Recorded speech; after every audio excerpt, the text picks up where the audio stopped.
ಮಾಡಿದ ಕ್ಲಾಸ್ ಶಬ್ದ ಪಾಠದ 4ನೇ ಪ್ರಶ್ನೆ.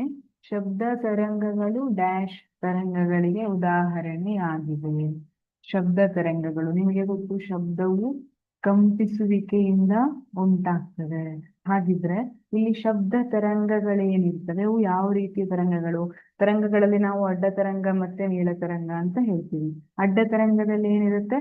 ಮಾಧ್ಯಮದ ಕಣಗಳು ತರಂಗದ ಚಲನೆಯ ದಿಕ್ಕಿಗೆ ಲಂಬವಾಗಿರ್ತದೆ. ಅಂದ್ರೆ ಅಡ್ಡ ತರಂಗದಲ್ಲಿ ಹೇಗೆ ಅಂದ್ರೆ ತರಂಗಗಳು ಈ ತರ ಚಲಿಸ್ತಾ ಇದೆ ಅಂದ್ರೆ ಮಾಧ್ಯಮದ ಕಣಗಳು ಅದಕ್ಕೆ ಲಂಬವಾಗಿರುತ್ತದೆ, ಲಂಬವಾಗಿ ಕಂಪಿಸ್ತದೆ, ಈ ದಿಕ್ಕಿಗೆ ಲಂಬವಾಗಿ ಕಂಪಿಸ್ತದೆ. ಅದನ್ನ ಅಡ್ಡ ತರಂಗ ಅಂತ ಕರಿತೀವಿ.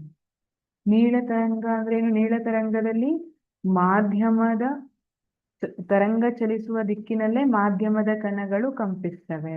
ಅಂದ್ರೆ ಈ ದಿಕ್ಕಿನಲ್ಲಿ ತರಂಗ ಹೋಗ್ತಾ ಇದೆ ಅಂದ್ರೆ ಇದೇ ಡೈರೆಕ್ಷನ್ ನಲ್ಲೇ ಕಂಪನೆ ಆಗ್ತದೆ. ಶಬ್ದ ತರಂಗದಲ್ಲಿ ಕಂಡು ಬರುವಂತಹದ್ದು ನೀಳ ತರಂಗವಾಗಿದೆ. ಹಾಗಾಗಿ ಸರಿಯಾದ ಉತ್ತರ ಆಪ್ಷನ್ ಬಿ, ನೀಳ ತರಂಗ. ಇಲ್ಲಿ ಮಾಧ್ಯಮದ ಕಣಗಳು ಯಾವ ದಿಕ್ಕಿನಲ್ಲಿ ಕಂಪಿಸ್ತವೆ? ಶಬ್ದ ತರಂಗಗಳು ಯಾವ ದಿಕ್ಕಿನಲ್ಲಿ ಹೋಗ್ತಾ ಇರ್ತದಲ್ಲ ಅದೇ ದಿಕ್ಕಿನಲ್ಲಿ ಕಂಪಿಸ್ತವೆ. ಆಪ್ಷನ್ ಎ ತಪ್ಪು. ಆಪ್ಷನ್ ಸಿ ಉದ್ದ ತರಂಗಗಳು. ಉದ್ದ ತರಂಗಗಳು ಆಕ್ಚುಲಿ ನೀಳ ತರಂಗಗಳಿಗೆ ಉದ್ದ ತರಂಗಗಳು ಅಂತ ಹೇಳ್ತಾರೆ, ಆದ್ರೆ ಪುಸ್ತಕದಲ್ಲಿ ನೀಳ ತರಂಗ ಅಂತ ಕೊಟ್ಟಿದಾರಲ್ಲ, ಹಾಗಾಗಿ ನಾವು ನೀಳ ತರಂಗವನ್ನೇ ತಗೊಳ್ಳೋಣ.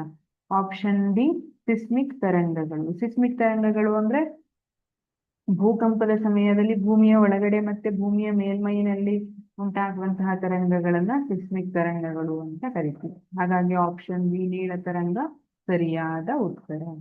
Thank you.